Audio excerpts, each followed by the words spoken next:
Hey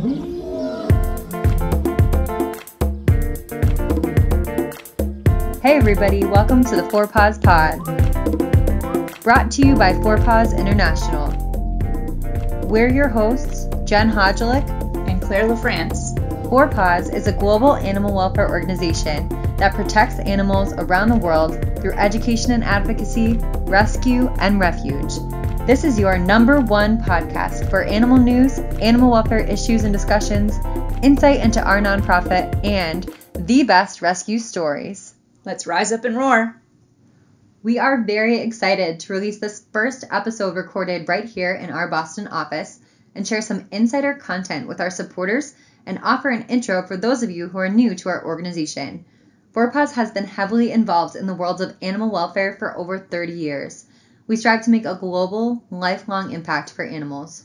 We advocate for animals in a number of different ways through our rescues, emergency response missions, stray animal care, and campaigns, and so much more.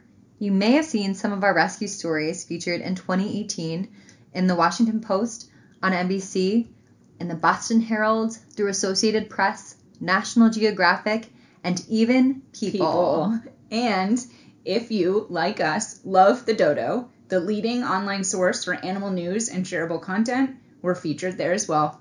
Some of our most recent stories include rescued lion Saeed, now living at our Lions Rock Sanctuary, and rescued bear Napa, living at our Arosa Bear Sanctuary. And Claire, can I tell you something? What's that? The views from Arosa in Switzerland and Lions Rock in South Africa are nicer than most of our homes here in Boston. Yes, I would completely agree about that. And it's because our rescued animals deserve nothing but the best. So for this episode, we wanted to highlight our experiences with animals in captivity and focus on ethical ways you and your families can show and share your love for wild animals. And there's no better place to start talking about it than probably the latest and most famous PAWS rescue mission into Magic World Zoo near Aleppo, Syria.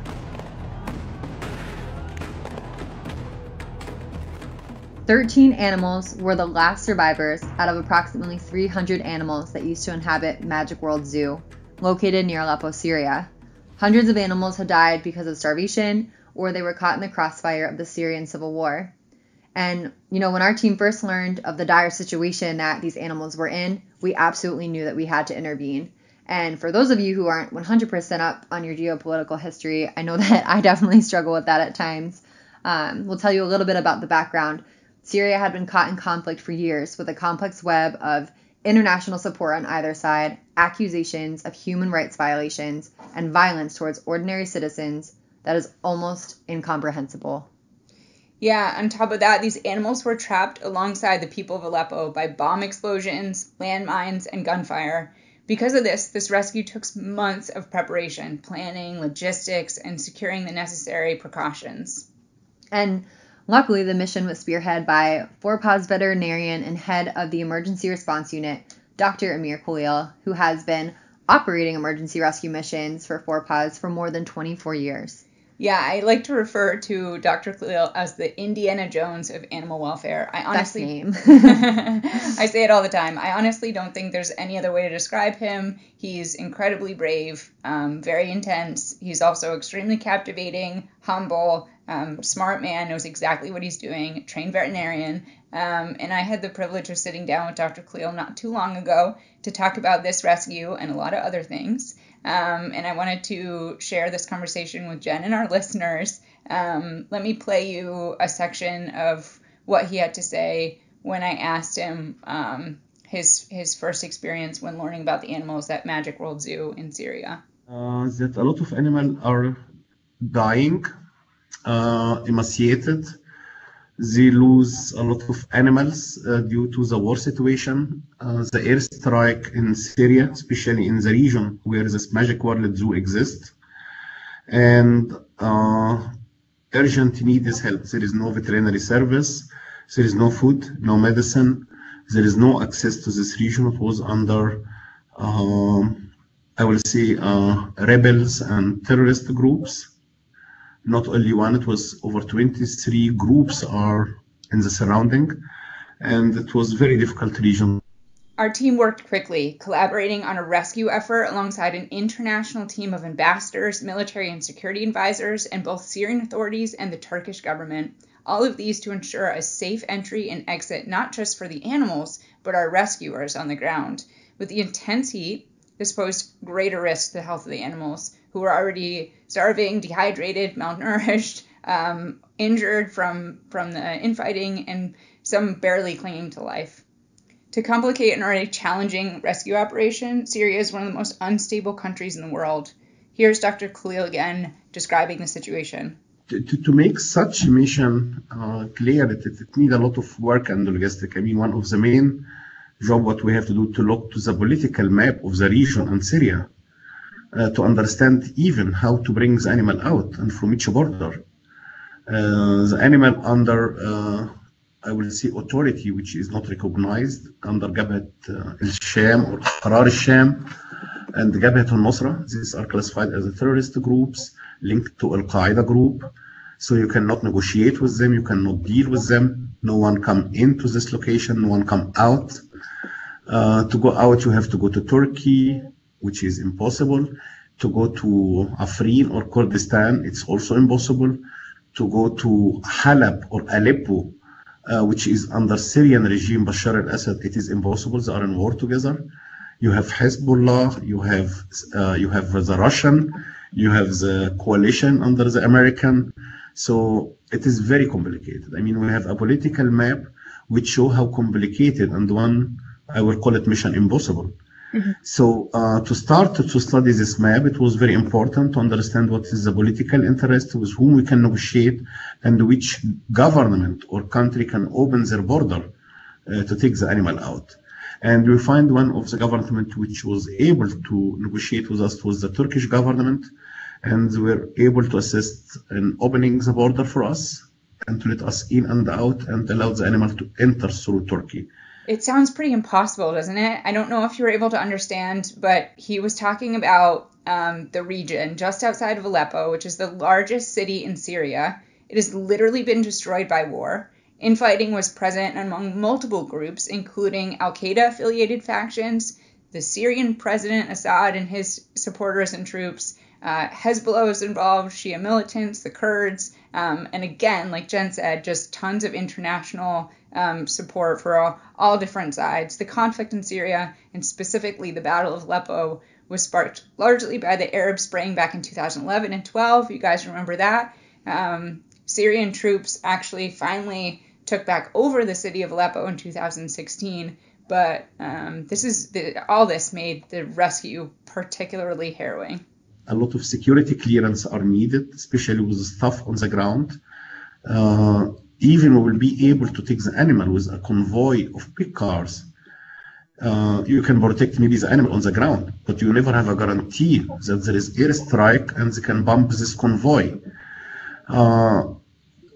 When locals understood that there is animal and the animal will go through international organization and will leave, it was a lot of groups and I would say fractions in Syria start to negotiate. If you wanted to move your animals through our checkpoint, you have to treat our wounded soldiers in Turkey. You have to let our fighter to come in.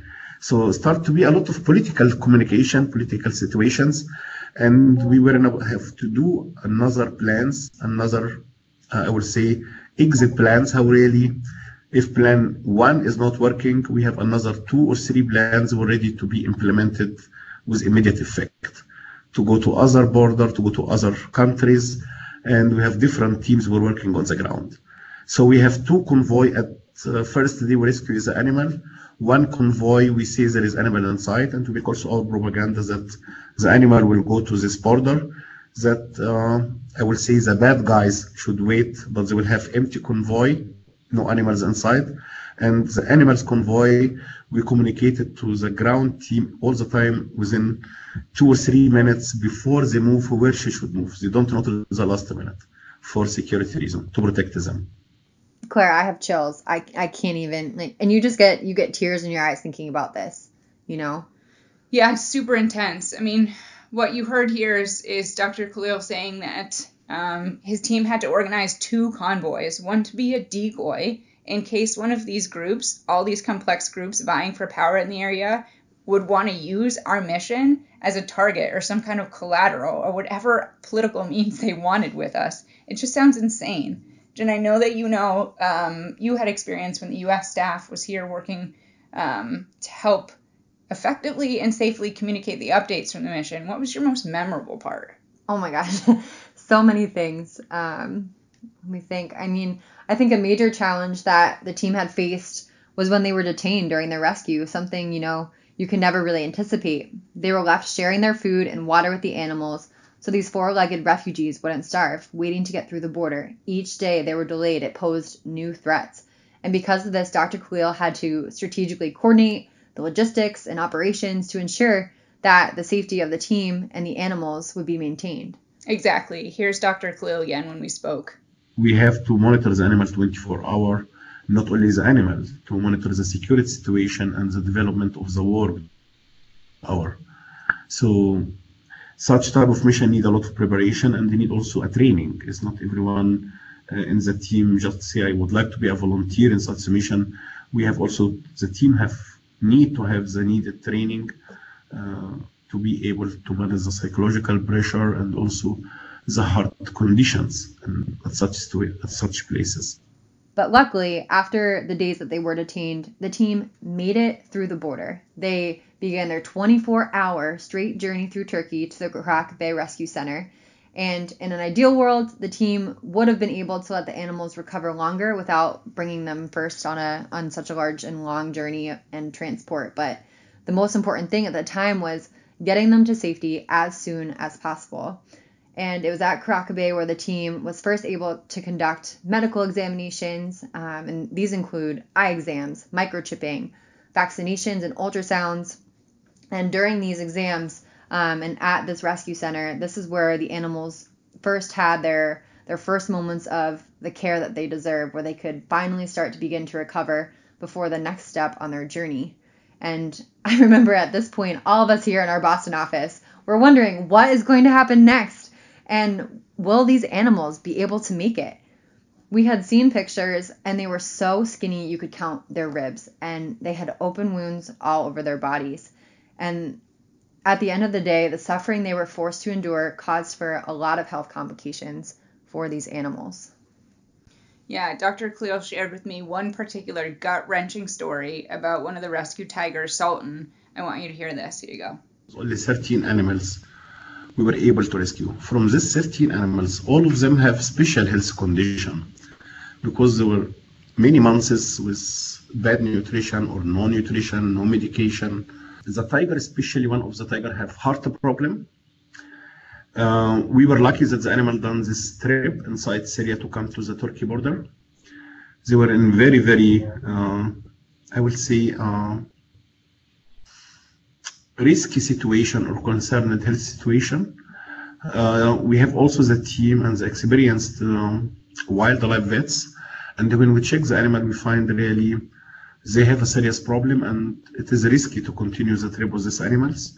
And when we were driving with tiger and we make the examination, the tiger have cardiac arrest, so his heart stopped breathing, and the team get very concerned and said all this effort and this tiger touched the heart of all the groups, the Turkey colleagues, the international team from PAWS. It was some media, and I saw the tears of some of my colleagues when they saw the tiger will not be able to continue. And we done our best, and we were able to reanimate again this tiger, and his heart beated again, and I felt alive again, and I saw how the positive power have incredible magic above all of us when somebody think positive, and really this animal, they are fighter, they want to survive.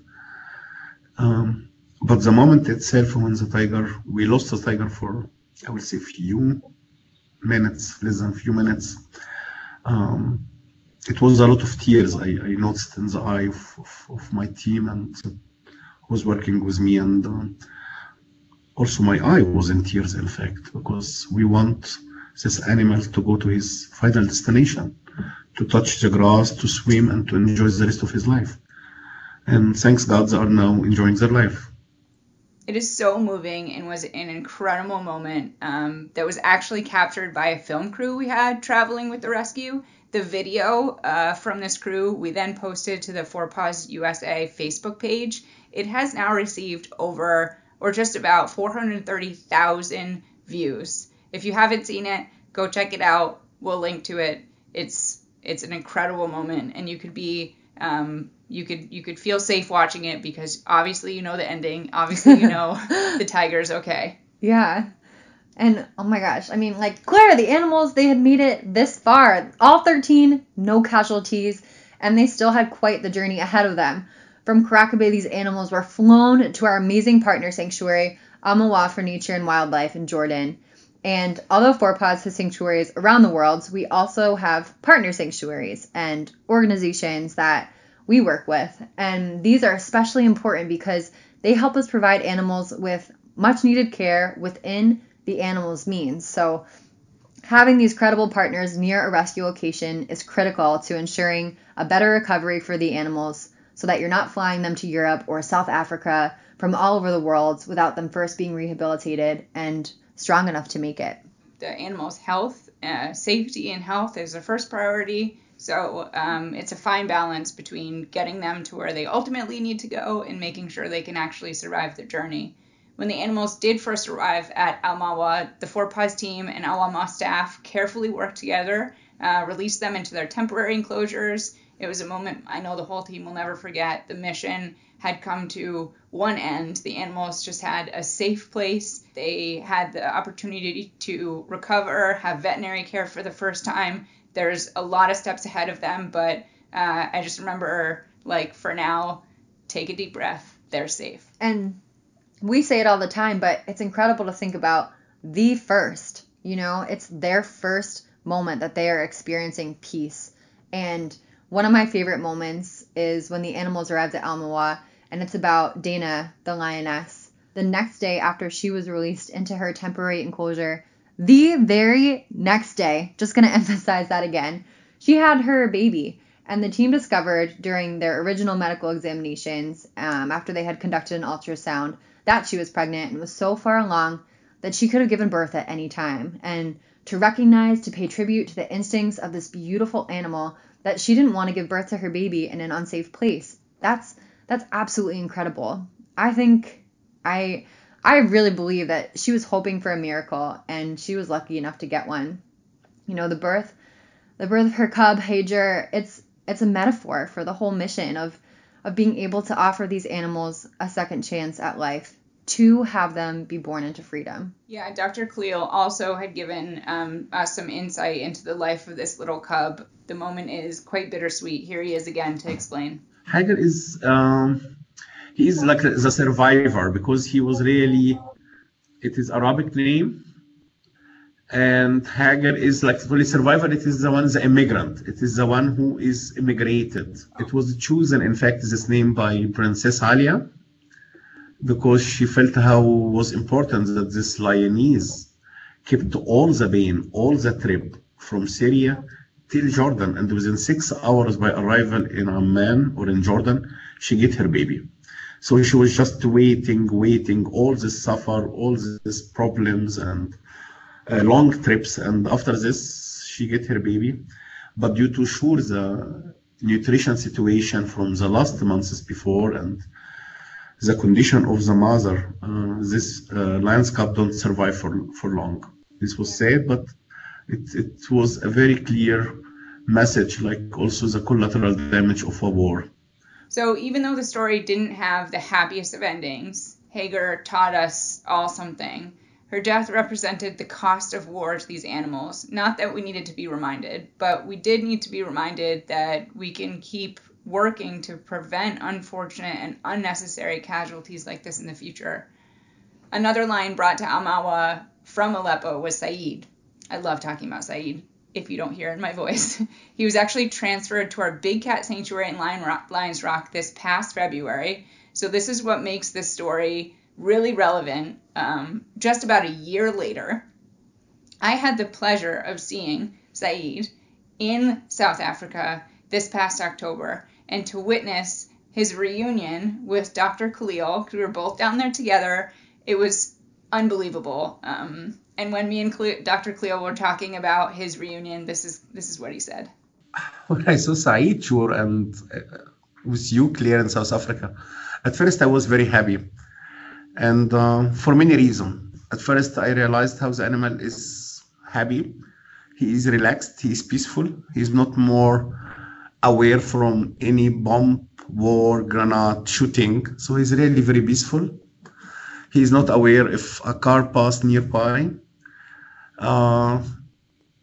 It was a special moment for me to see how important to give this opportunity for such wonderful animal, to bring him back home. He's the king of the jungle and he went back to Africa.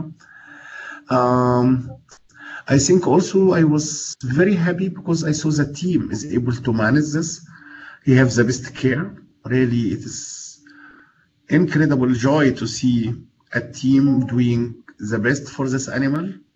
Not only Saeed, I think over 100 big cats are there in between in South Africa and Lions Rock. But it gives me a lot of positive power, energy to do this again and again.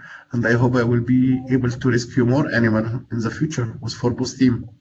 I'm obviously not going to pretend like I know what Saeed was thinking, but Saeed is still in a holding center, like a holding pen, like a large enclosure, but he's by himself because we're slowly trying to get him adjusted. And we're thinking that eventually he will be connected to a lioness named Nala, who's also a rescue lion.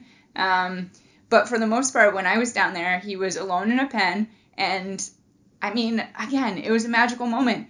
When Dr. Khalil came up to the pen, it was almost like Saeed remembered his rescuer. You know, I'm not going to pretend like I know exactly what happened between them, but it was, I mean, I'll tell you one thing. It was just super cool to see. I saw it with my own eyes. This was a big cat who literally snarled at anything else. And he saw this one man and came running and, you know, brushed up against the door where he could. It was magical. Then, leading into this, of course, I like to get quite, I don't know if you'd call it metaphysical or spiritual, but let's just say Dr. Khalil and I tend to talk about like the larger kind of expanse of what we do. Do you think that these animals have the capacity to forgive? I just say that in the sense that all they know of humanity has been a life of, you know, on the low end, just discomfort, but on the high end, you know, abuse and neglect. Do you think that they're actually able to be rehabilitated completely? Yes, I am 100% sure that the measure to the animal, if they have the correct care and really what they need, it's possible to rehabilitate them. Sometimes it takes longer time, depend on how much the animal is traumatized. But sure, it could make a positive effect. I saw all the animal, maybe you say it in a nice way, they can forgive, yes. Animal can forgive, not like human. They will not forget, but they forgive, yes. The work of PAWS is always ongoing because we want to give each animal the best quality of care and quality of life that we can. We want them to forgive. We want them to be able to forget their troubled pasts, and that job is never done. There are always ways to do more, to be better, and we strive to do that every day. Yeah, we're always staying on top of current events and issues in wild animals in captivity, companion animals, farm animals, basically all animals that are somehow under human influence around the world. We truly believe that our work changes lives and can create a global impact. Listening to Dr. Khalil and speaking with him shows us just how much passion somebody like this can have for over 24 years. It reminds us to continue doing what we're doing to help animals in need. It's not always perfect. It's not always clean. You get dirty. You get messy. Oh my goodness. And then here he is one last time. I asked him why he continues to do the work he does. Maybe I'm addicted. I love it. I think it is good to rescue a life. And independent now, it is animal or human or nature. I think it's all serve in one is to be humanity, and I would like to send I would say a message And to see humanity is very important. Not human, but the word humanity. This is very important for me as a person, and I think for all the team who's working on supporting such mission. You give a hope where there is no hope and people kill each other. I learned that animal can open the border. Animal don't speak our language, and we don't speak their language, but animal can say and show example of humanity and hope. Animal is never the reason of such war. It's mankind war. I mean, this type of disaster are created by human, not by animals. I think it's very important work, and I'm proud to be a part of a team who do such important work and to rescue life. And to rescue an animal is not a crime. I think it's something noble and belong to humanity. We know the world of animal welfare is often a difficult one to discuss. It's a difficult one to watch, to care about, and to be involved in. There is a lot of tragedy. There's a lot of heartbreak. We reflect on these moments to give us hope and to keep us moving forward. And we especially want to thank the major supporter of this rescue of our Aleppo mission, the Margulies Foundation, for making this possible. And we hope that the next time you need to be reminded that there is good in the world of animal welfare, you'll think back to this amazing, positive, uplifting story, because it's moments like these that inspire us to rise up and roar together for animals. Coming up next, we'll talk about issues with animals in captivity and ethical, animal-friendly ways you and your family can admire animal species while protecting them.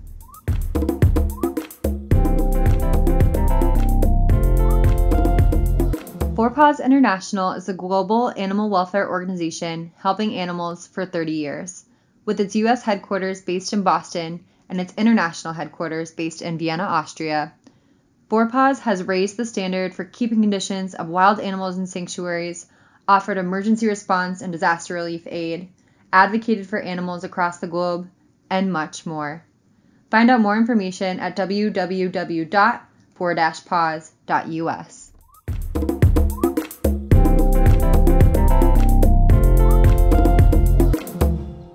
So now, we wanted to talk about a few areas that affect wild animals today: circuses and sanctuaries. Circuses are especially cruel for animals in captivity, and we are so excited to hear the announcement that New Jersey has become the first state in the country to ban the use of numerous wild animal species, including elephants, lions, bears, and tigers, in circuses and traveling shows. That's right. Yay, New Jersey. That's your home state, Yes, Jen. it is. I am so excited. Yay, New Jersey is right. And just over the holiday season, Hawaii also announced the ban to use wild animals as well, making them the second state to do so. And this is a radical step forward, Claire, for these animals, because for so long, circuses have been a praised and deemed an acceptable activity. But we hope that other states will follow in the footsteps of New Jersey and Hawaii, especially Massachusetts, where we're located. But we want to take the time to talk about the issues for animals that led these states to make this decision. So, Claire, why don't you start us off? Sure thing. Yeah, it's easy to think of these circuses as kind of this one-time thing that you go to, but we wanted to just discuss a couple of the points that stick out to us that just kind of glare animal mistreatment. So when you go, when you see these tricks and routines, it's important to realize that behind the scenes is often months, if not years, of abusive conditioning. For example, young elephants can go through a training method called the crush, where they're completely subdued by ropes or chains or even structures until they submit. This is something that's all over YouTube. Usually the videos aren't that graphic, but definitely heartbreaking. This is largely how elephants accept humans on their back or train to have humans on their back, which is pretty unnatural.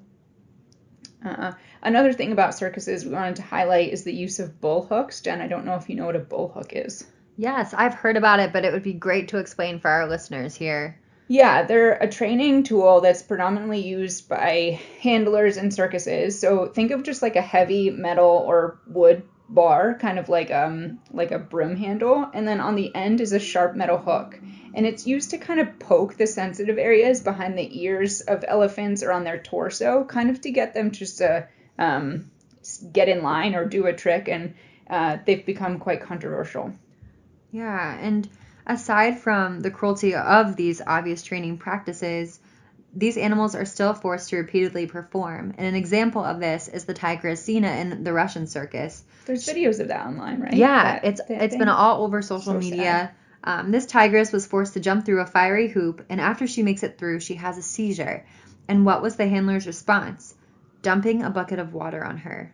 And not to mention that when she doesn't wake up, she is dragged by her tail to another part of the arena where the trainer continues to dump water on her until she finally comes to. It's just absolutely heartbreaking because aside from ignoring the serious medical conditions like Xena's, unnatural movements can cause other issues to develop, such as joint and hernia problems in elephants and joint problems in big cats.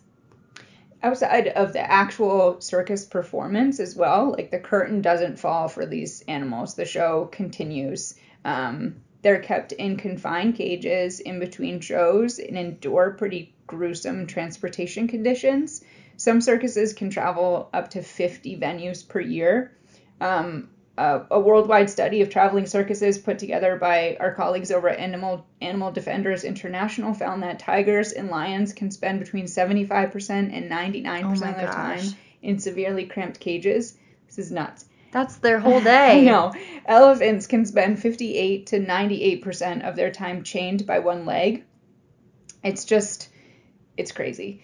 I mean, day after day. Day after day. And, think of the show as like 30 minutes an hour or whatever. That's the rest of their day outside of being, on stage. And these long hours and on chains can lead wild animals to adopt kind of abnormal and repetitive behaviors, such as a tiger pacing back and forth or an elephant like bobbing its head. You can see these documented on social media and on websites, but sadly, sometimes people think these animals are like responding to being heckled, or maybe they're like dancing to be cute. Yeah, or being funny. Yeah, you'll see this in zoos too, but they're really just like desperately bored. Yeah. Desperately bored, and it's super sad. One other thing to know, aside from the transport cages and constantly being on the road, I mean, I just think it's nearly impossible for circuses to provide adequate heat during, adequate heated quarters during the winter or cooler areas in the summer. I mean, these animals they take such specialized care to have them and keep them healthy and keep them, emotionally, physically, psychologically sound. And traveling on the road, you just can't provide those things. And just imagine, to kind of put this a little bit into perspective, I'm someone who loves road trips. I take them all the time. I never get a break. And you know how when you're in the car with your family or your loved one and you just get that itch, you need to pull over to stretch your legs, get something to eat or drink. But imagine never being able to get that opportunity. Think about how good it feels to finally get that break, but imagine never getting that ever. And all you want is for your driver or your co-rider to pull over, but they don't. So think about how much this plays into an animal's psyche, never getting that break ever, day after day, because it's not just one day that they're forced to perform or to travel, it's their whole entire lives. I know, so sad. We can all relate to that road trip scenario. I mean, who hasn't been there, right? On a positive note, though, there are definitely ways that you can show your love for wild animals and do so in an ethical, animal-friendly way. That's by visiting a reputable sanctuary. Now, here are some tips on finding reputable sanctuaries. They're different from zoos and circuses in that they focus more on the rehabilitation and lifelong care of the individual animal rather than for tourism or for entertainment. Sanctuaries will or should never breed. They should never trade or sell any animal. And these are all things that PAWS sanctuaries abide by. Sanctuaries should also never allow human contact or interaction. This is true for our sanctuaries. Although there's areas you can walk by and see our animals from a distance, there's plenty of spaces and kind of access for these animals to just like get out of the line of sight, to just go and have an escape and privacy, which is so important for their healing, so important for their overall health. Yeah, absolutely. And we've both been to PAWS sanctuaries, and it's great because you're able to see the animals and you're able to walk around, but it's also good to know that there's parts that you can't go to, that they have these private enclosures that the public is not going to see. There's other ways to interact with them as well, so just like the informational houses and things like that. Yeah. I mean, space space and freedom to go to these spaces are so important for most of these wild animal species we've been talking about. They have a choice. And as an animal lover, you have a choice. The choice is yours, and it all starts with a little bit of research. Yeah, it's so true. We hope this information helps you become an informed champion for animals, and thanks so much for listening. Okay, so for our last feature of this month's episode, you guys are in for a real treat. You'll get to hear Claire and I hopefully not too badly embarrass ourselves here a little bit, but it's all for love and the sake of animals. This game is called Who Done Do It. So Claire and I are going to tell each other animal jokes, and our goal here is to make the other person laugh more than the other. And in future episodes, we will invite you, our listeners, our supporters, our donors, to participate and hand in your favorite animal jokes and request which one of us should deliver it. So I am going to be the first one who breaks the ice here. Claire, are you ready? Oh, I'm ready. What did Dumbledore say to Chameleon? What? You're a lizard, Harry. Nice. I think that's a twofer. So we both lose on that one. 0-0 or 0-0. 1-1. All right, do I go next? Yeah, go ahead. Okay. All right. What do you get when you cross a dog with a calculator?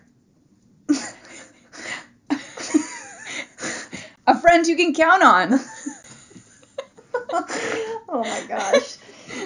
Start getting better and better. Now I need to strategize what I'm going to say so I can make sure you laugh first. Does that count as a ding for me? Oh man. I laughed before you even said it. I think it's 2-1. Okay.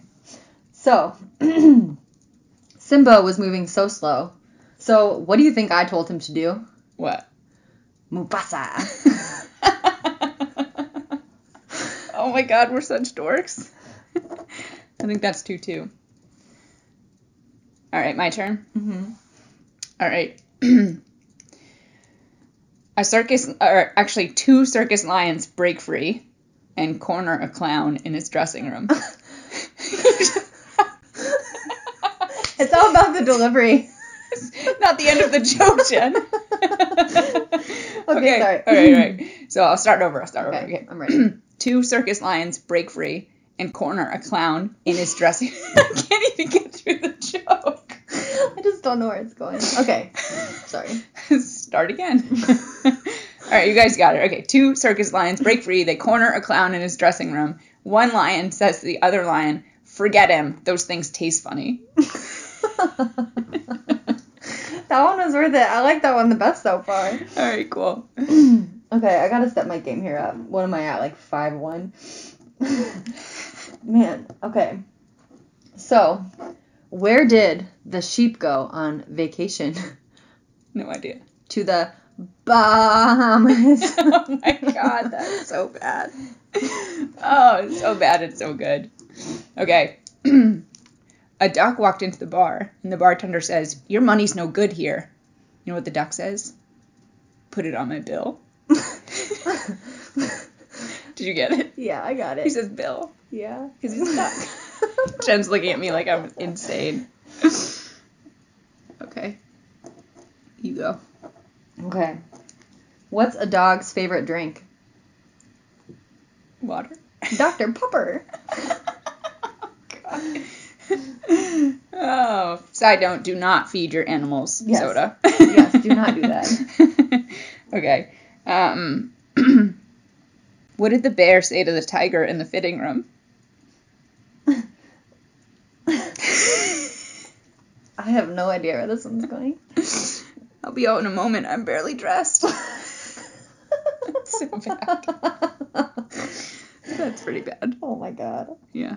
I'm a sucker for the corny jokes though. I know. Okay. This one has to be my grand finale joke. Whew. Okay. Why did the cow cross the road? Why? To get to the other side.